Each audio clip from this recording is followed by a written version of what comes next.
जो रोता है वह रावण कहलाता है। रोने की कई लोगों की आदत होती है, उनकी एक सबसे बड़ी कमजोरी है, उनके जीवन में कभी हंसना नहीं आएगा। जिसको जितना ज़्यादा रोना आता है समझना चाहिए उसके उतनी हंसी गायब होती है। रोने से असाता वेदनी कर्म का बंध तीव्र बनता है।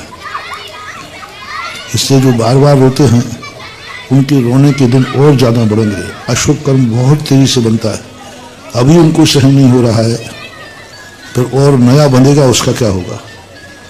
इसलिए रोने का क्रम जो है जितना कम कर सको ना कर सको उतना ही फायदा है।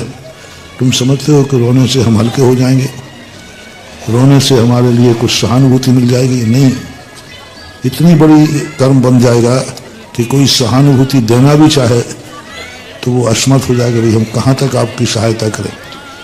इसलिए रोना जैन दर्शन के कर्म सिद्धांत में स्पष्ट कहा, अशाता वेदनी के बंध का कारण है। दुख शोक तापा क्रंदन परिवेदना न्यान सद्वेद्य से। जोर जोर से रोना, आंसू बहाना, दूसरे को प्रभावित करना रो करके कि हम रोएंगे तो सामने वाला सहानुभूति में आ जाएगा, सामने वाला थोड़ा द्रवीभूत हो जाएगा और हम रोएंगे तो वो हमारे अनुकूल हो जाएगा। ये जो भावना है ये बहुत अशुभ कर्मों को बंद करने की होती है। और ये ज़्यादातर ये रोने का जो शस्त्र है ना, एक डिपार्टमेंट में ज़्यादा होता है।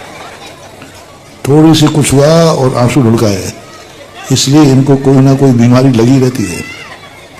अस्वस्थ ज़्यादा होते हैं, कमज़ोर होता है मन, कमज़ोर होता है शरीर, कमज़ोर होता है अशाता, क्योंकि रोने का इनका बहुत जल्दी, इसलिए जल्दी रोना नहीं आना चाहिए। रोना अपने दुख के ऊपर रोना बहुत कठिन है, गलत है। हाँ, रोने आना है तो दूसरे के दुख पर रो, दूसरे के दुख पर रोगे तो वो दया है, अनुकंपा है, और अपने दुख पर रोगे तो वो कायरता है, अशाता वेदनी के बंध का कारण होता है। इसे नहीं रोना चाहिए।